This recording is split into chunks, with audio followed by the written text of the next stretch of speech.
Hello and welcome to Disability in Screenwriting. This is the workshop that we regularly run. I'm going to go through all the usual stuff very quickly about why this workshop exists. There's not much disability at present in the media, although that is changing. I am noticing more and more media with disability in it, and we want to help encourage that. Be respectful to everyone. For the purposes of this workshop, there are 5 types of disabilities: physical, intellectual, hidden, sensory disabilities, and mental health. All are welcome. All of this. We meet every other Saturday at this time on ScriptCamp, and then the other Saturdays on WordCamp for disability in fiction. We will look at your disabled characters in your screenplay, creating disabled characters from prompts, and reviewing disabled characters in existing TV and film. We take questions about characters and so on, and perform sensitivity readings. And in disability and fiction, we do much the same thing with fiction rather than with sort of more novels and other formats of media other than screenplays. We have a disability feedback channel. And I'll just read our disclaimer. This is a safe space for us to talk about all aspects of disability, which means that we are open to discussing sensitive and potentially triggering topics, including mental health, addiction, trauma, and abuse. You're welcome to leave at any point if things get too heavy for you. Your mental health and emotional well-being always take priority over your attendance. All that being said, let's open the floor to any questions that people might have about disability, or any scenes that people might have.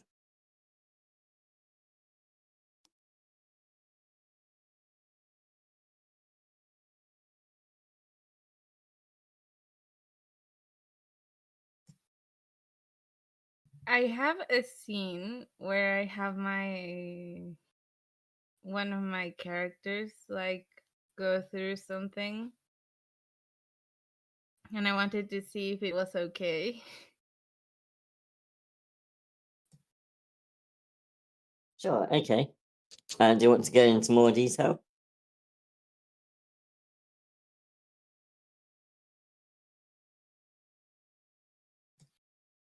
It's the same I talked about last time. I haven't advanced that much after that scene, so... But, is the mermaid tale Mm-hmm. I was doing? And it's like the first time he tries to stand up on his new legs, and things don't go like he planned to. Okay, so how can we help?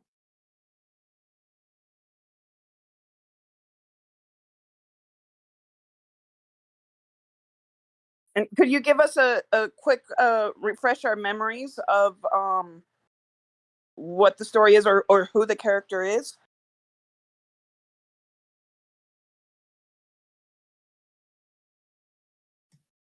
Yeah, he's a mermaid prince that was turned by force into a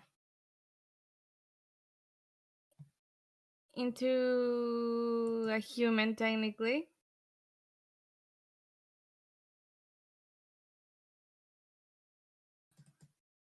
I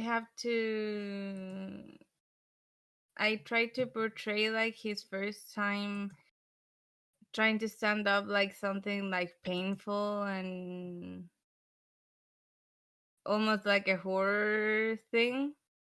But I don't know if that came out the way I wanted it to come out.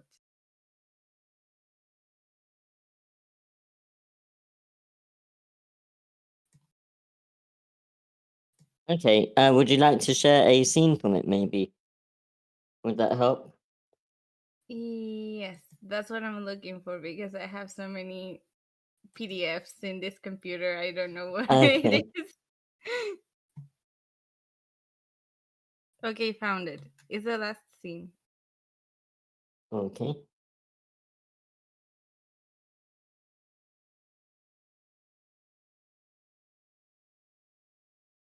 Oh, that's not what I wanted to do.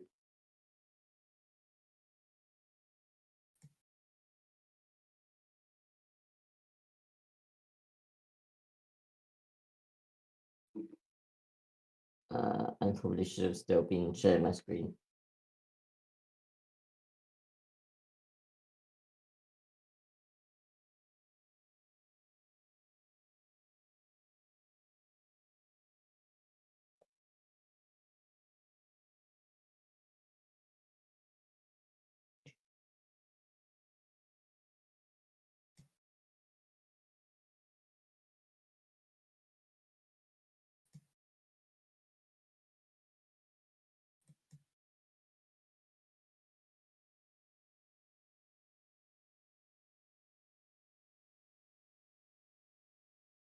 It's black. So my computer's been a bit slow. There we go.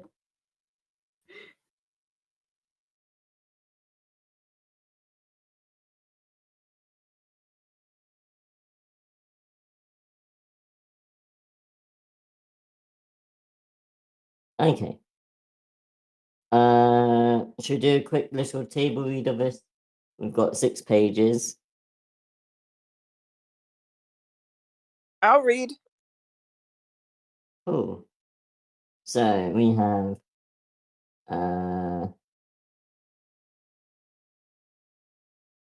I will give you Naya.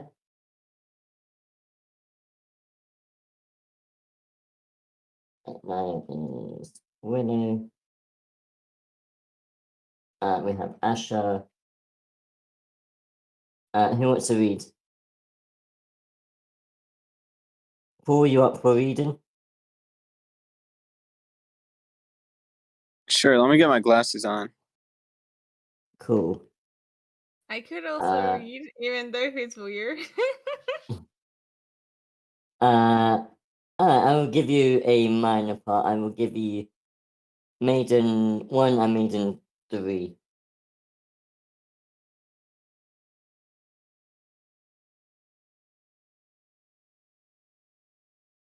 For you, Chiquita.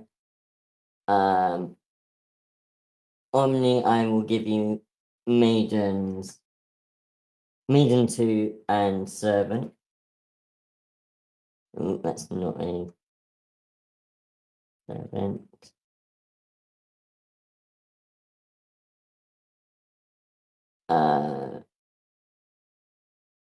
Do we have any other characters?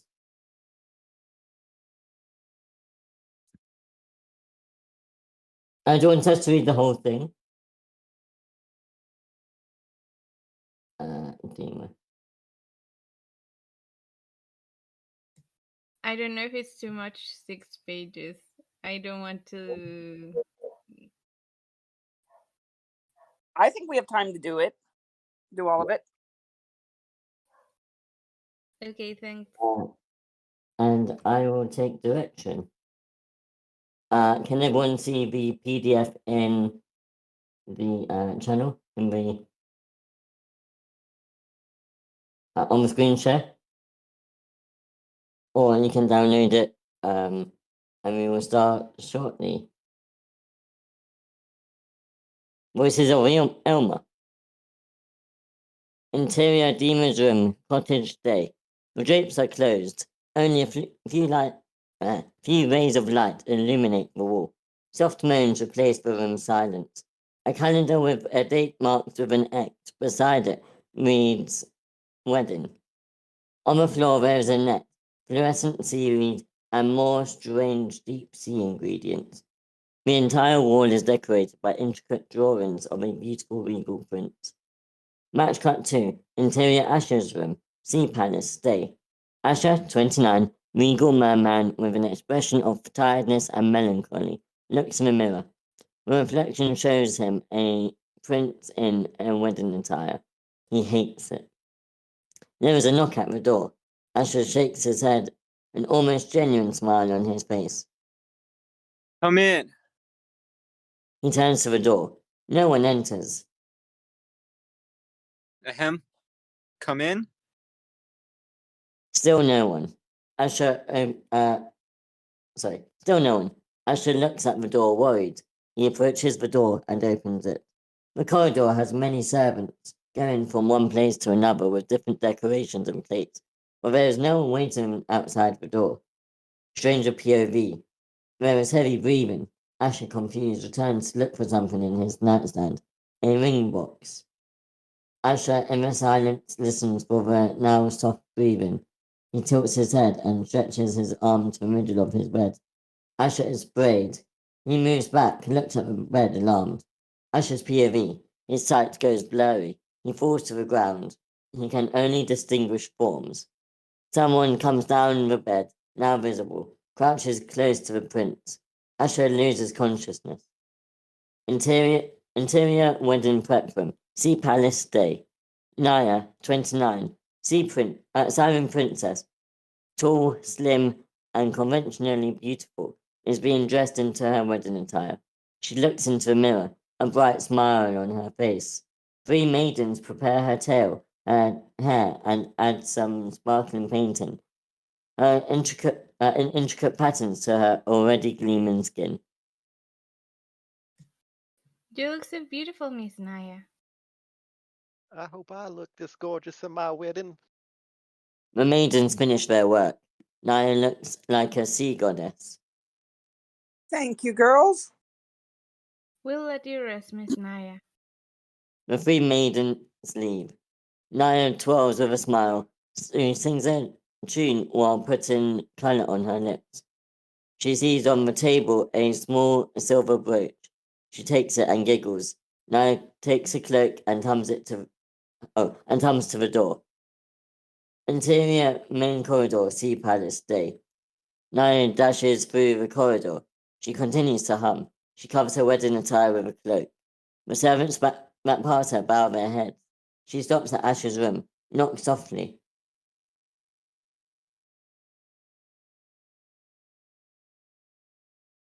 Dear, I need a word with you. No response. She knocks again. My dear Sea Prince, I know we are not supposed to see each other yet, but this is urgent. Again, no answer. Naya grows impatient. She gives 3 hard knocks. Open the damn door. A servant listens to the ruckus and timidly approaches the princess. Your Highness? What? I'm sorry. Is there something you wanted, dear? Yes, the prince left an hour ago with a net. Suppose he was taking some things to his grove. Naya sighs. I guess I'll see him at the altar. I appreciate you telling me. The servant timidly smiles, taking a bow before he leaves. Naya dashes again. She goes back in the same direction she came. Interior Undersea Temple Day. Large groups of sirens and mermaids gather inside, expectant. The choir sings. The assistants stand up as Naya goes towards the center of the temple, where a merman priest using ritual attire waits in front of a stone table.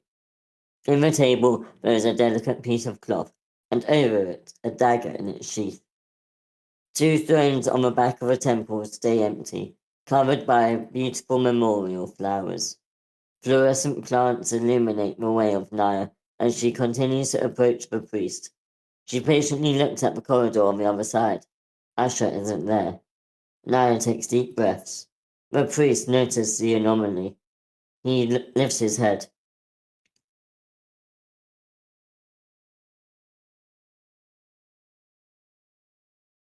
Pichikita? Oh, Prince Asha? Maiden 1 opens the door. The prince is not behind it. She goes inside. Everyone looks. Naya looks back at 2 sirens on the front.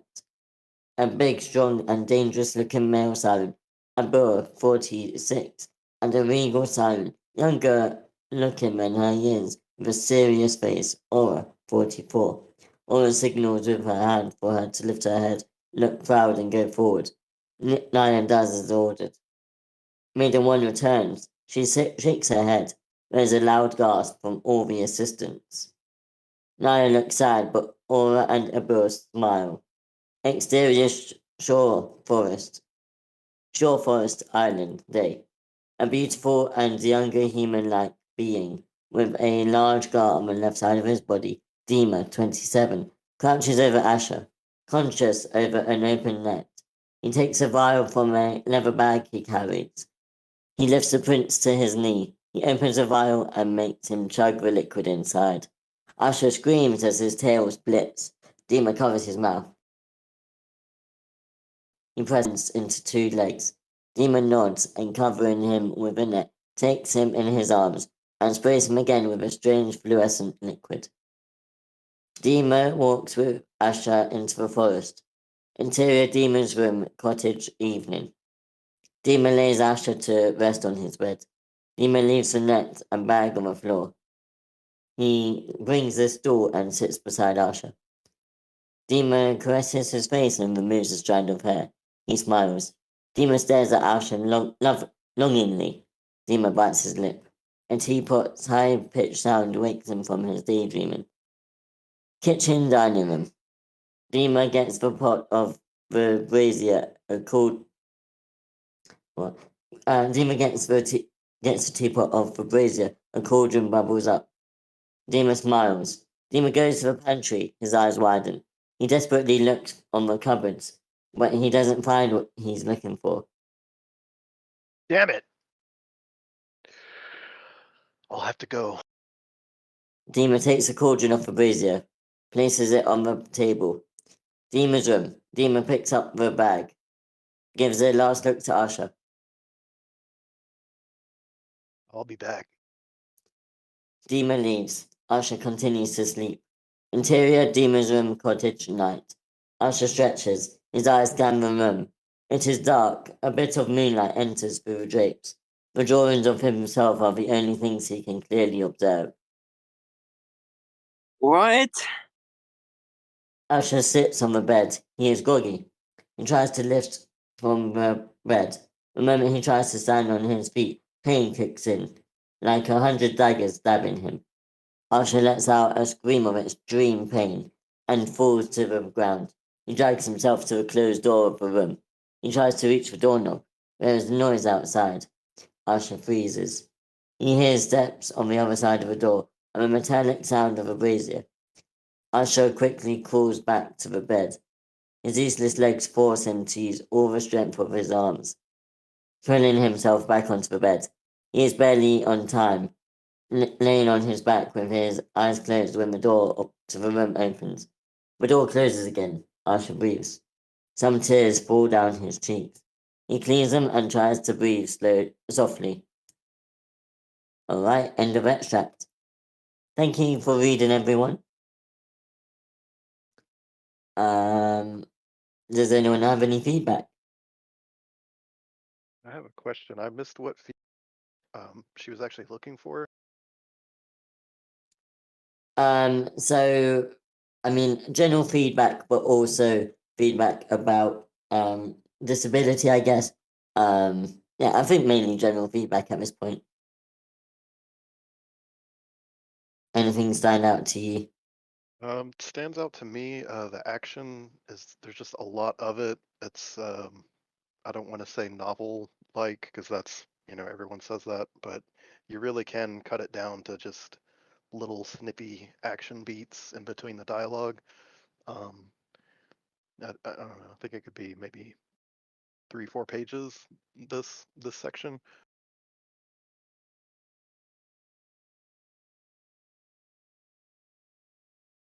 Okay, thanks for the feedback, Omni.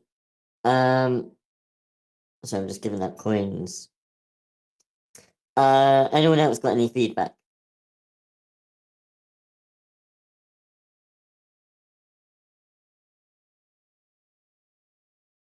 All right, I'll go. I guess if not so.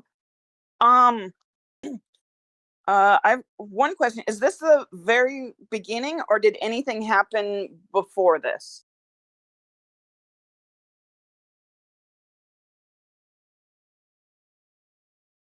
Vichikita?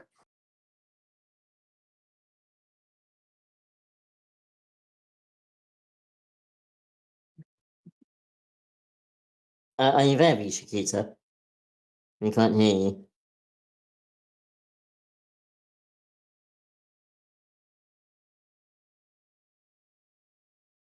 Chiquita's typing.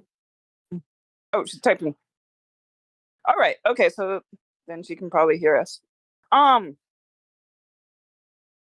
Yeah, my feedback is dependent on if there is anything going on before this, because I do feel like we need some more setup.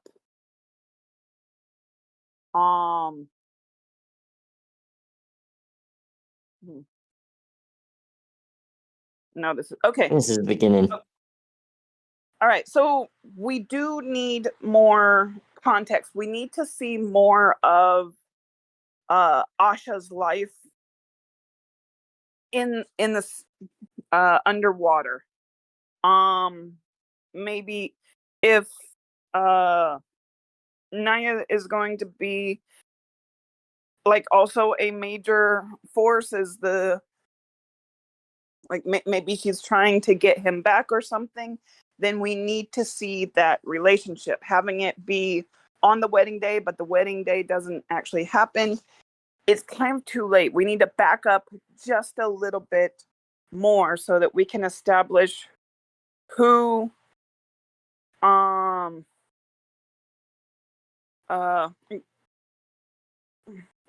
we need more discovery. We need to know who these characters are. We need to care about these characters. I think that's the main thing. Like, we say that he is a prince, but a prince could be a whole lot of different things in different societies.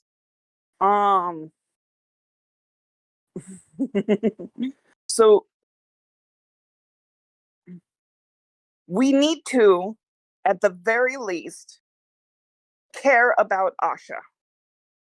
We need to see something unique and personal about him, and to care about what his journey is. We want to, when he gets ripped away from the ocean, we want to be ripped away from the ocean.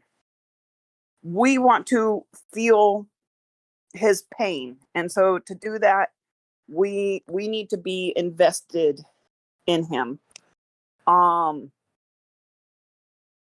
So like I feel like we are seeing big important plot bits, like we know there's a wedding, we've met the fiance, we've seen him get ripped out of his home and his body changed. And we need like a couple small moments, just, you know, like a scene of him and Naya together, or a scene of just showing who he is as a unique individual, so that we can like I'm not really sure. I've got a million ideas, but I don't know what quite want to go for. But the number one thing is we need to care about him. I am also a bit hesitant. Everyone has been described as very good looking, except for the one person who Dima, who I don't know if they are a villain of anything, but Dima did something extremely immoral in forcing a bodily change on Asha. So the fact that he has a scar and is different from the others does make me a bit kind of weary, but I don't quite know where it is going, so I can't quite make the judgment.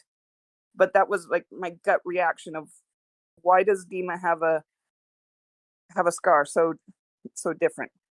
But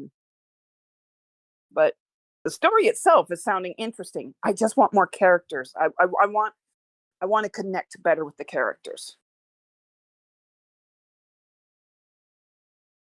Thank you, Willow. Yeah, I would agree. And I'd say, going on from what Willow was saying, I do wish there was more time for us to connect with the characters I do think that one thing you could have done is really gone in deeper to the relationship between Naya and Asha. Maybe like the night before we see some romantic moment between them, so that we have more to invest in wanting this wedding to go ahead, and so then when it doesn't, we are immediately more concerned, and there's a lot more at stake because we've already seen the love between them, and we want to invest in that. That's something that I would do.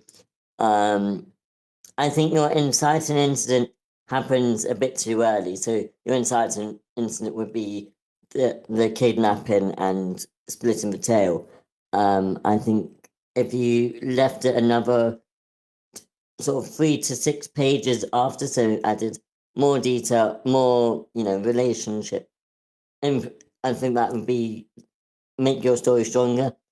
And also, I don't know, I feel like you need some sort of moment that gets the reader hooked right away. I don't think we have that at the moment. You really sort of need something within the first 5 pages that really makes the reader ask a dozen questions that they need answered. I can't think of an example right now, but I would recommend you add a teaser or a cold open or something like that, just to encourage the reader to keep going. And what was the other thing I was going to say? Oh yeah, the other thing I was going to say is up here when his legs have split. Oh, too far up. Where are we?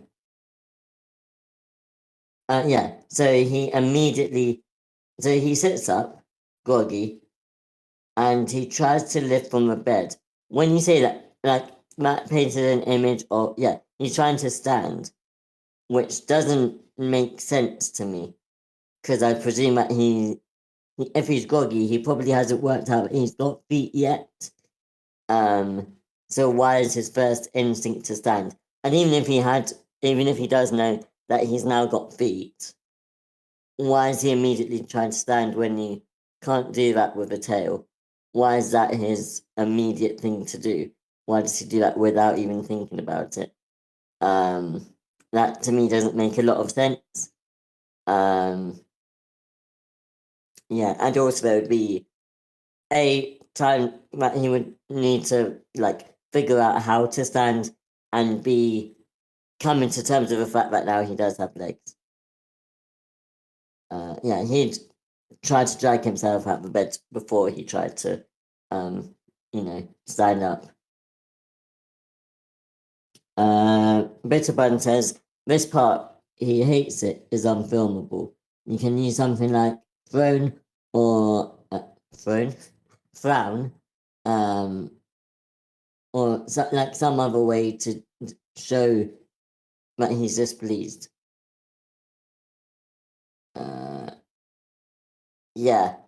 You're right. I missed that. Thank you, Bitterbun. Any other feedback? Can I go next? Yeah. Yeah. I am not gonna say you need to do anything, Vichikita, but I do believe, that if a rule is good, you should probably follow it type thing, And I think that, one of the good ones that I've heard is it shouldn't be how would I feel if our mindset when we're reading something or watching something probably shouldn't be like how would I feel if I were him. It should probably be like getting us more in the mindset of or or like not how would I feel if I were in his situation, but how would I feel if I was him type thing, like and we don't have enough information to go off of to really be invested in what's going on with him yet. So it's sort of like I think that's what everyone's getting at, is that it's just like hard to attach ourselves to this character because we don't really like know them yet. That's I think that's just like what I've been feeling as far as this. It's like I'm not following what's going on because I don't know like what it really means to this character. And I think that if what you want is for us to like follow along with it, then it might be helpful to have more information into this character's um mindset and their situation and everything before they get kidnapped.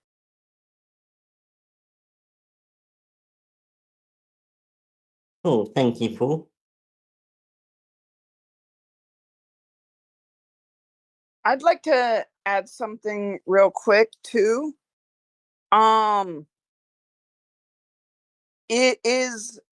I'd like to see a little bit more of the world, especially what is the relationship between the sirens and the humans?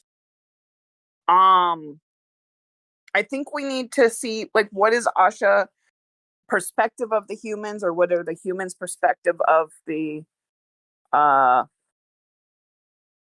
of sirens?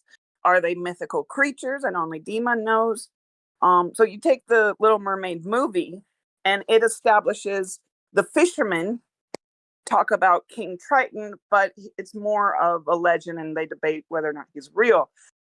Versus the mer people are afraid of humans.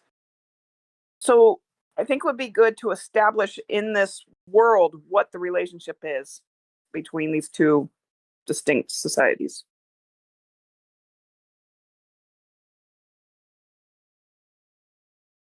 Thank you, Willow. Dan, did you have any feedback? Actually, not sure if you were here before the read. I'm sorry. Alright, no worries. Alright, thanks everyone for reading and for giving feedback. Let's open up the floor. Hopefully all that helped, Chiquita.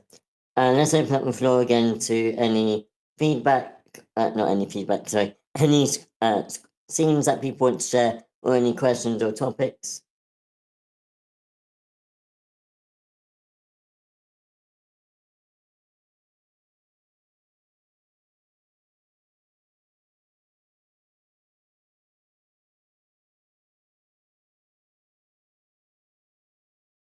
If we don't have anything, how about talking about something you've seen recently with disability representation? I actually do have something about the disability representation. I guess Disney released an image of or announced about the live action Snow White. And so the 7 dwarves are not dwarves. I think Peter Dinklage in there, so there's 1, but the 6 others are not dwarves. That's interesting. Yeah. Even Peter Dinklage has said like he's so regretful of having participated in that because of what they did. Like that's the perfect opportunity to have a cast of dwarves. I mean, like I'm still flabbergasted. Yeah. I'm looking at Hey, I'm looking at IMDb at the cast list, and I can't see a single dwarf on there. I'll And I see if I think can. it wasn't Peter Dinklage that was casted. It was someone else. Oh, it was But someone else? yes, it was just one dwarf, but Peter Dinklage, like, he commented on the casting because he was like also flabbergasted because of all of this. Let me see if I find that news because I had it.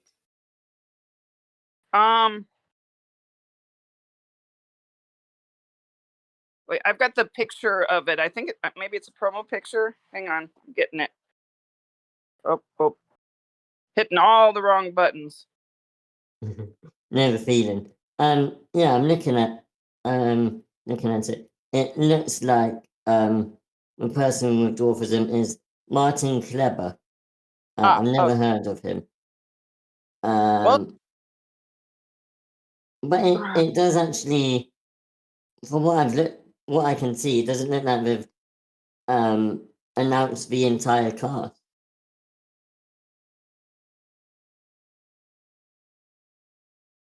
There, I posted what I had read. Peter Dinklage slams Disney over Snow White. I also heard that it was like they changed the name. Originally it was Snow White and the Seven Dwarves, and they changed it to be just Snow White. So yeah, I don't know why they did that. It's like literally cutting off a representation that was in the original story, original film, and just At like this point, everything. yeah. At this point, they're just so scared of offending someone that they just ended up offending even more people. It does feel like that, yeah. like it was built. Nice to see something genuine from Disney. I'm sorry, I can't say that with a straight face. Of all the characters, it was built into the story. I mean, just.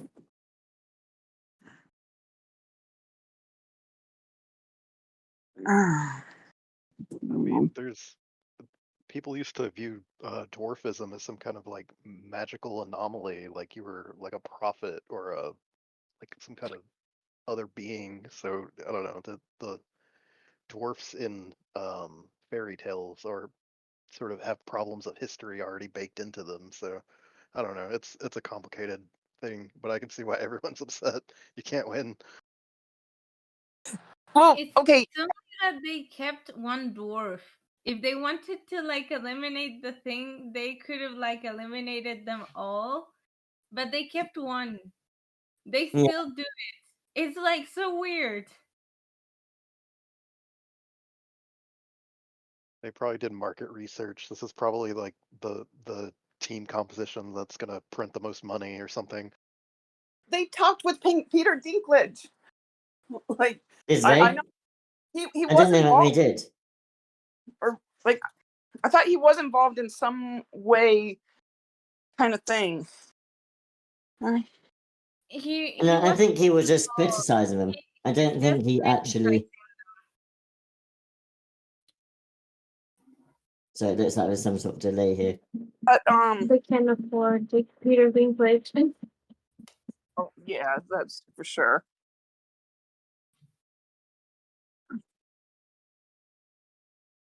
But as I far as mean, every live action they have taken out, it just had been a hit to the studio. They just have been losing money nonstop. So I definitely see them not being able to afford a very expensive actor. Well, that's just fine. The dwarfism community is huge. Yeah, I know, but I don't know. I'm not what do you say defending them. They definitely did it wrong. It's just I don't know. It's so hard to see what to do right or not at this era in time. Just try to do your best, I guess.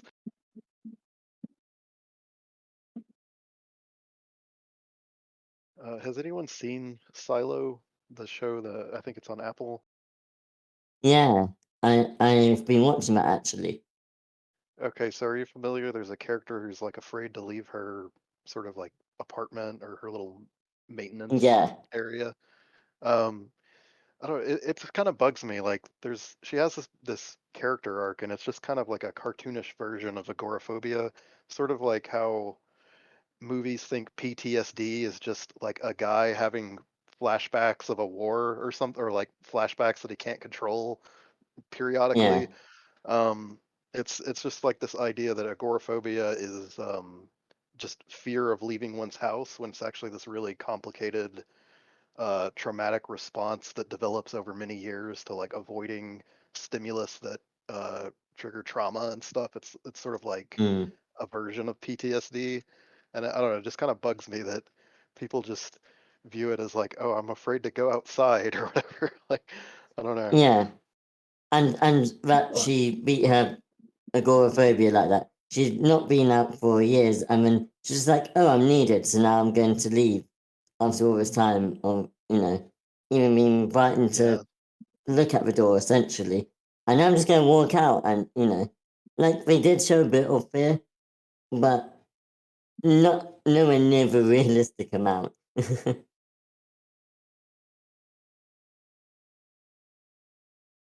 I don't know. It's I mean, at least they tried. I'll give them that. Yeah, Let's not give them that. I I mean don't it's know. not ideal, but They could have interview a lot of people. Right now, there's a very serious epidemic of that in Japan and other South Asian countries. And like they could have done more investigation. There's a lot of people who are suffering there right now. I think that brings up the question of, is bad representation better than no representation? I think bad representation just makes it worse. At least in my point of view, it's you try to do bad representation, you're doing it wrong because you're just going to make people riot and you're just going to make things go awry. And in the end, you're just going to help things go backwards instead of forward. It's like you're helping the problem, not the solution. I don't My think it's answer as is it simple as depends. that personally, because I I've seen like I don't know, I've seen like that I do think that there's certain kinds of bad representation that while they do harm to our public perception of these people in that they make them, I guess, less of a person, it isn't in the sense that it villainizes these people. And I think that there are cases in which we see that, and those are the times that I think it's like worse to have them. I would See, think about it like that because I watch like I watch a lot of older movies, and sometimes they will show a person with a disability, and they'll show it in a way that's like really fucking awful and kind of like mischaracterizing, but not in a way that makes them seem that makes the person seem bad. It's just like stereotyping type shit, you know? It makes us think that we know when we don't what's going on. But it gets really bad when they and this is when I would rather them just not even try, is when they use it as kind of like an excuse to make the character like a villain or like do shit that's bad or whatever. That's why I couldn't see any of the movies of M. Night Shyamalan. Literally, his like trilogy of things. He's like using in disability, like to turn them into evil persons. It's I don't know. I hate that.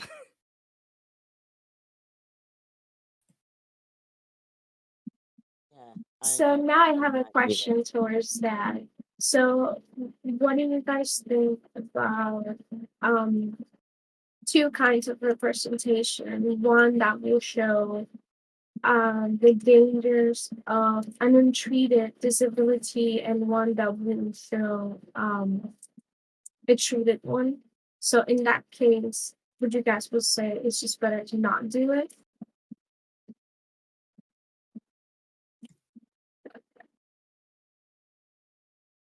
It really depends case by case, because one of the huge problems is with like untreated disabilities or unacknowledged ones. That's a very real issue, but it has a lot of nuances to it. I can only speak for personal experiences, and it is because of, like, I didn't address my issues for many, many, many years because of perception, both my own perception and other people's perception of me. Why couldn't I just go out? Why couldn't I just go to the laundromat to do my laundry? Why was that so hard? And so everything, media, life, society, everyone was about how weak I am, how you just need to put your mind to it, mind over matter. You need to be strong enough. You just need to push yourself. You're not pushing yourself hard enough. And that ended up being really, really devastating to me. I think it's a good thing that it can be portrayed in movies, but not as a haphazard character flaw. More of something that deals with the deep nuances and the pains and the reasons surrounding it. That's my thought on it.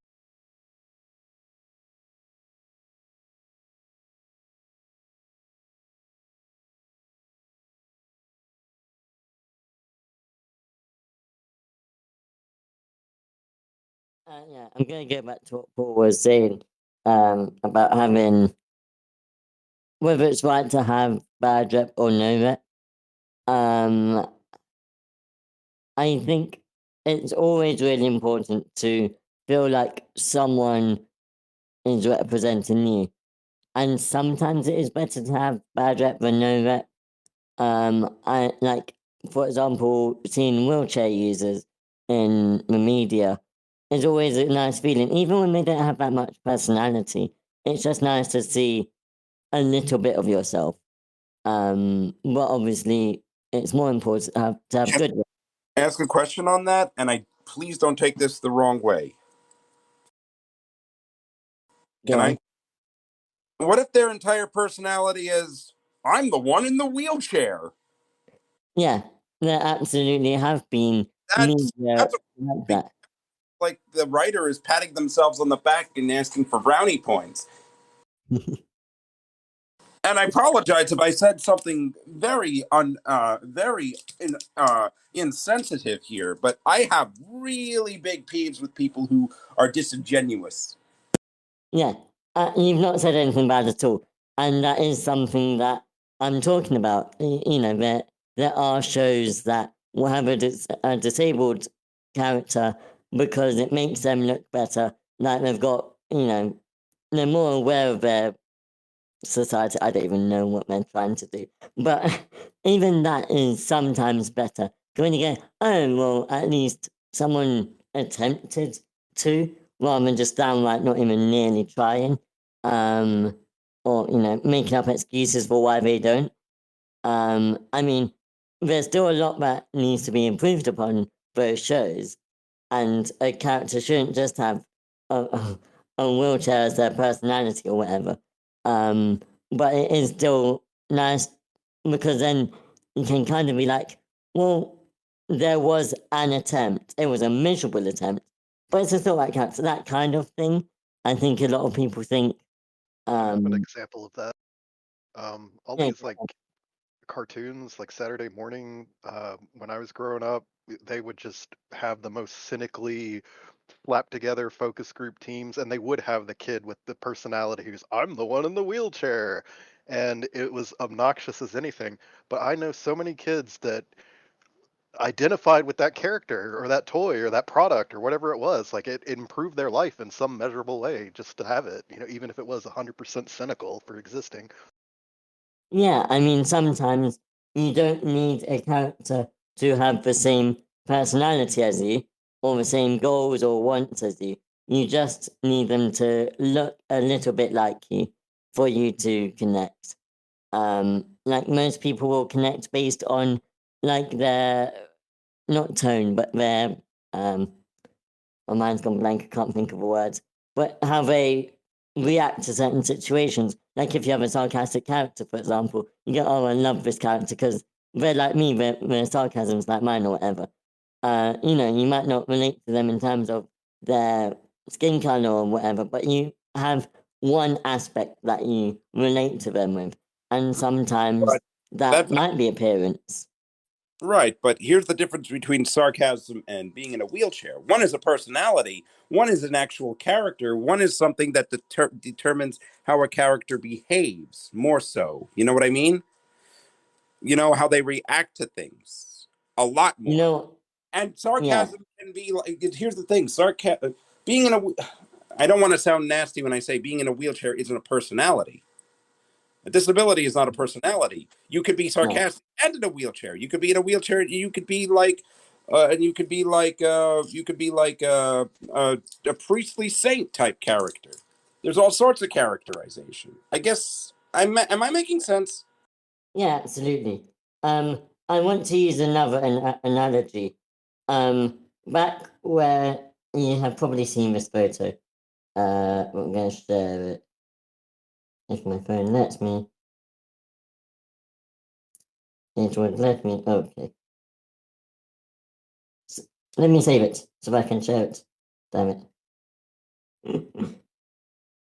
There's this photo from, I think it's in the 60s. I'm about to be corrected. Where there's a white man and a black man sharing a paddling pool. And this is something I saw recently. What was my point? Joe, what was your point? Oh, but seeing that black man with a white man will help change people's views.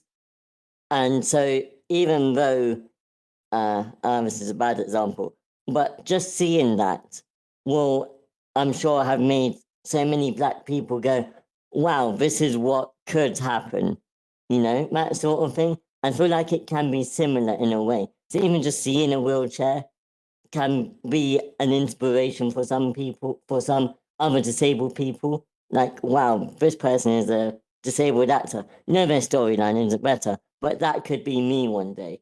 And so I think it can be good in that way. Yeah, if I may, there is, and this is why I don't think it's as simple as like bad rep or no rep question, because or I don't think it's as simple as we often think it is. I do think there is nuance to that, to answering that question, and it's like a lot of the representation over the years for a lot of minority groups, and this isn't just like disabled people, but in general, has been really awful. But a lot of that awful representation was stepping stones for those groups in terms of, um, you know, uh, like making their way into the industry, whether it be in film or video games or fucking books or whatever. I don't think that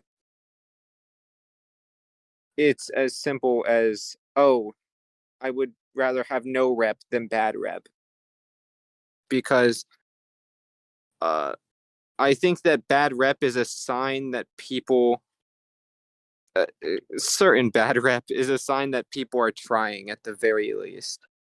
I think there's two sides to the bad rep. Like I said, there is bad rep that is kind of stereotyping and like not really like well thought out or well researched or anything. And then there's the bad rep that is actively demonizing a group, and that is the kind that I would rather just not have exist at all. Yeah, that's my take on that whole Agreed. thing.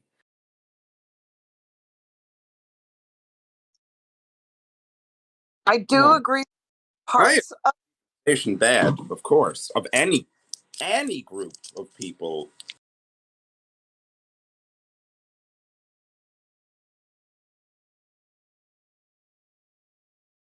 Go on, Winner. I thought Dan was talking. I agree with parts of it. Go, you can go, Willa. Sorry. But yeah, there's some kind of bad delay. Anyway,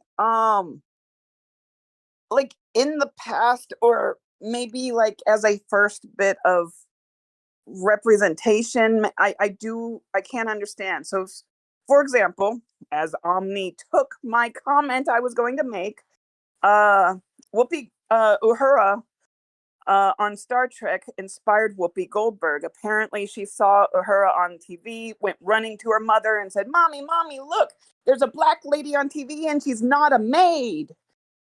So that is positive representation, and that colored Whoopi Goldberg's following career.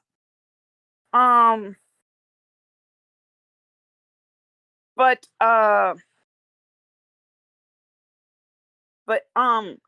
now with the representation, it's getting mixed up with false understanding. Like, people are trying to in good faith make a good representation. Let's take, for example, Daredevil, the superhero. That seems on the surface as good representation, and it's awesome to have a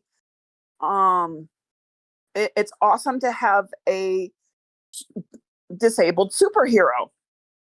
However, that also creates a negative thing on the actual blind community and on the public's perception of what blind should. They imagine that that's what blindness should be like, and so then they go and make judgments on that. So yeah, a lot of the representation is not being made out of any kind of maliciousness. Most of it is being made out of more ignorance.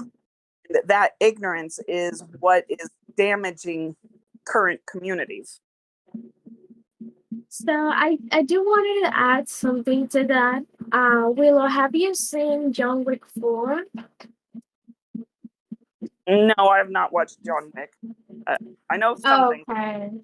They do Because something similar to Daredevil. yeah, in the new movie there is an assassin that is blind. So I like the fact that they added to the character that the character has some kind of devices where he puts on a tight space, so whenever someone walks in, it gives like a sound cue that the person is there, so he can, like, I don't know, like start the fight sequence, right? But what I found that it ruined the whole character. Like, the whole representation was they did the same as Daredevil. Like, the character, if they had the devices for the sound cue, and then just like out of nowhere, the character, even though he's blind, he knows exactly where all the punches are coming from.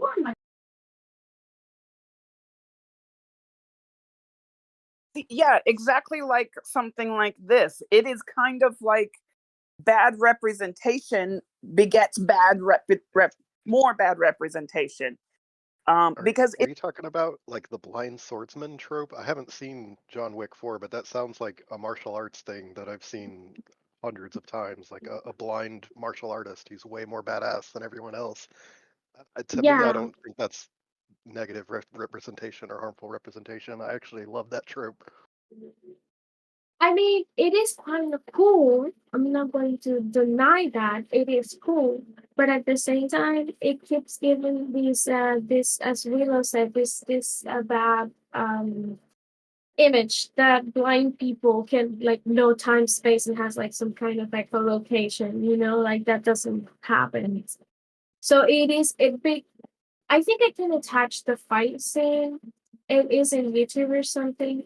So the fight becomes like from realistic to completely ridiculous when the character just know when all the punches are coming from like the back or stuff like that when he's not. It's like he doesn't get any sound, but he knows that a kicking is coming from like his back or something. The idea on paper is that he's trained all his other senses to such an insane degree that he's like a super ninja. It's complete fantasy, but it's like old kung fu martial arts fantasy, and I don't know, I like it. That is true. And I understand that. And it is fantasy and it is fun and it is cool. But blind people don't like that trope. Like Daredevil has been someone that particularly that the blind community is against. And so if I see. it's good that we enjoy it, but if it is something that the actual community that it is representing hates, then it should be something to take into consideration. That's the same reason why I have problems with bad representation and good representation. And bad representation, I know it's a representation either way, but it does in the end, like the people being represented in that, if they are feeling like hurt by this, we as a public without that thing, we're seeing it and it's like, oh, I didn't knew this existed, cool, now it's being represented. But what if the person that's being represented feels like it's harmful to them? That's where my point, like, I cut the line most of the time, because I usually try to see like, okay, did people feel okay with this representation, the people that they are trying to represent, or did they feel like this was harmful to them? And that's where I cut the line usually, because I cannot like expect people to have good representation if they feel harmed by it.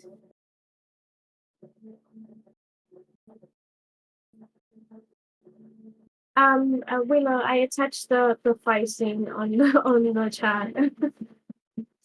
Thank you. I'll be checking that out. It's only like 2 minutes, so but I think it summarizes the character perfectly.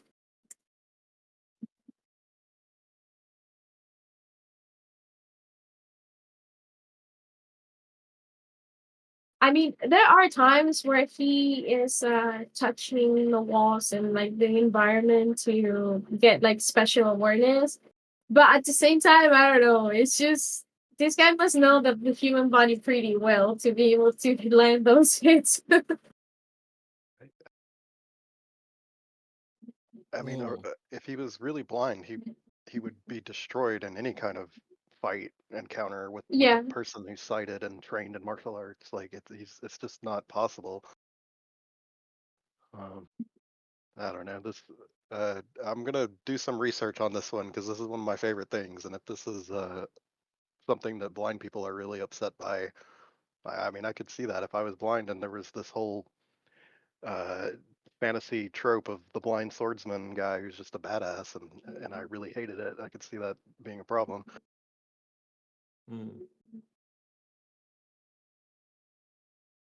All right.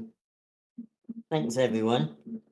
Let's open up the floor again to any feedback. No, why do I keep saying feedback? To any topics or questions or anything else that people have seen.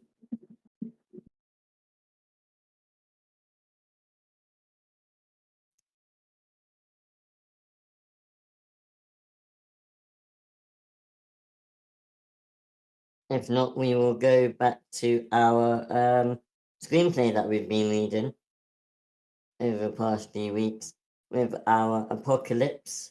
I will open it up.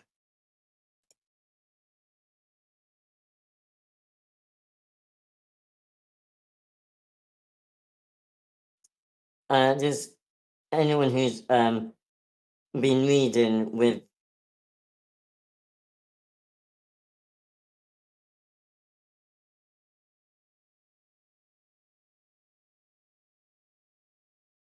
hello, can you hear me? There we go. Discord decided it wouldn't let my microphone work. We've been reading a screenplay over the past few weeks. So anyone want to give a quick recap over the script before we read it?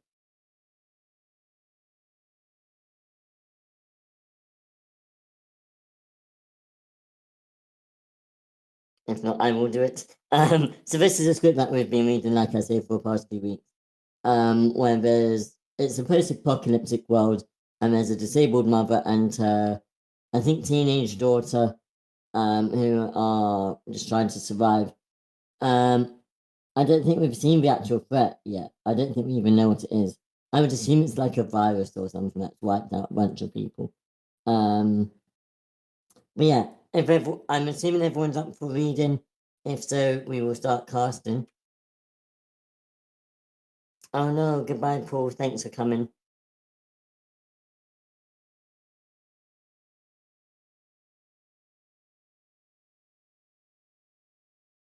Let's see. Excuse me. I'm going for the cast list from last time. Hopefully, somewhere. Actually, isn't Book of Eli that? This is Wheels Come Off. I'm sorry. I was just thinking of you said something about Apocalypse, and I remembered Book of Eli. And in that movie, he's like a blind swordsman. Spoilers. I'm sorry. That's like a big spoiler. But the idea is he walks by faith and not by sight, or something. He like carries the Bible. That's the Book of Eli. Okay. I'm not heard of it. Why can't I find the cast list anywhere?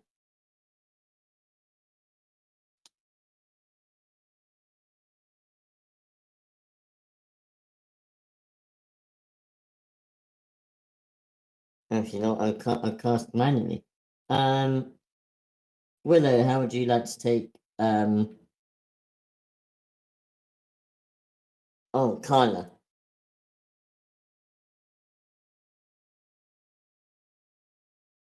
All right, sounds good.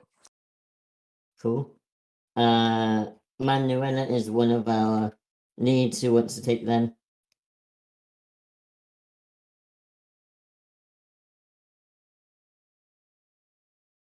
Better Bun, are you up for reading today?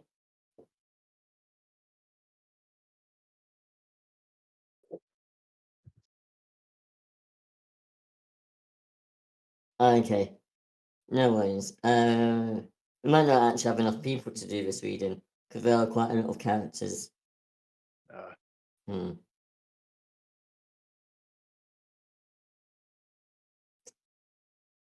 Yeah, it gets pretty confusing when you have to do more than like 3 or 4. Yeah.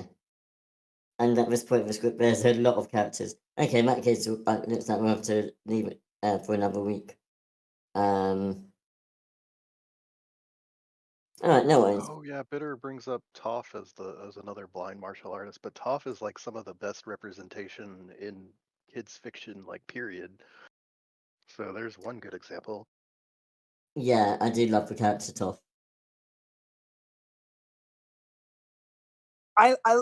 Yes, Toph is someone who is very much well loved, but she also is a bit more of the controversial because of the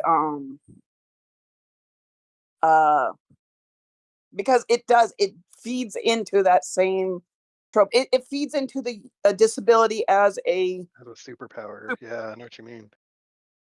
So yeah, she is awesome representation. She's an awesome character, but I disagree somewhat bad because representation. But I disagree because I think she's very well presented. Because here's the thing: when we talk about martial arts, it feels like a nonsense because you're hitting specific spots of people, right? Things that a blind person could not be able to do, because like not even a normal person, like those kind of reflexes, it is very very unrealistic, even into a fantasy setting.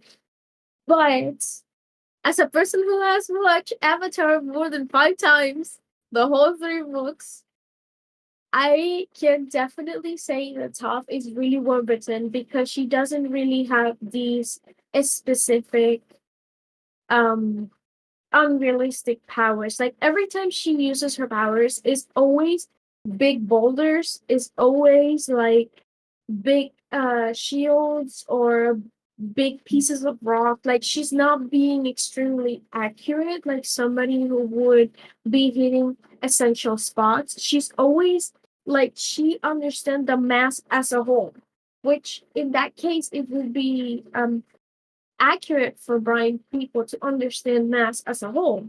So, for example, my uncle is blind, and he tells me a lot about how he can comprehend the objects on the house and how tall or how big they are, but he cannot understand the details unless he's like touching it all completely. But oftentimes he can understand like um people's, for example, um he didn't know how I looked like, um but he could tell like how much was like my body mass or like my height, depend just by getting certain like object views. So I think Top is a very well represented character as a blind martial artist, because she's not really hitting specific spots.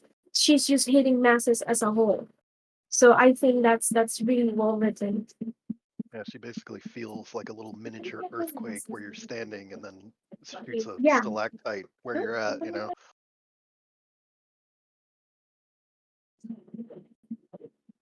yeah. So I think she's she's an amazing representation. Just the way she manage the things that are happening around. And waves is also an actual thing that I have been told from two different disabilities, from my uncle who was blind, and um from my friends. I had a friend who her entire family was deaf. So um, she told me that her parents could feel the music by the bass vibration. They could feel more or less how the beats were and like how the music goes, even though they were deaf. So that's like an actual thing, like feeling stuff by vibration. So I think I don't know. I think she's very well written. Yeah, Top is excellently written, great representation. There's really no flaws with anything about that character. Like that story, like people could learn a lot from just the structure, like how things are introduced, um, Mhm. the art direction. Like even the nations have their own little like color coding and things and silhouettes. It's all just great. Everyone can learn a lot. Yeah, anyway, I'm sorry. I just started talking. Joel, continue with the.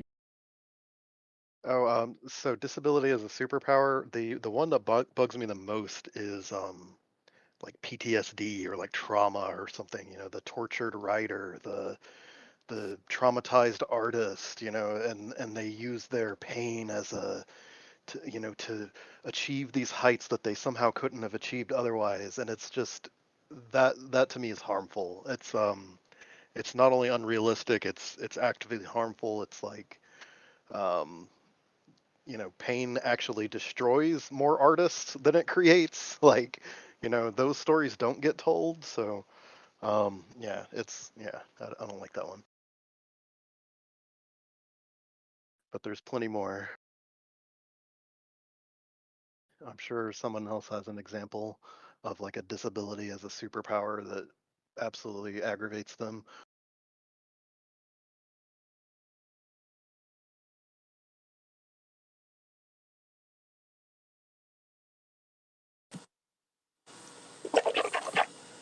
Anyone? And we've got a lot of noise from your end. Did I fix? I think your voice Good. activity is back on.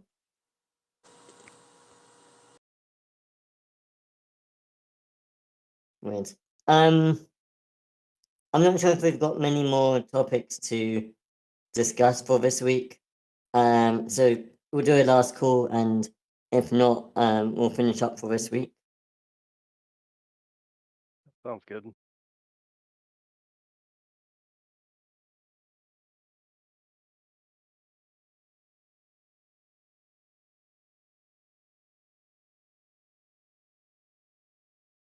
All right, thanks, Bitterban.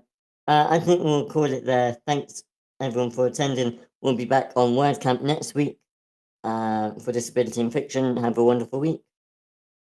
Great. See y'all. Bye, everyone.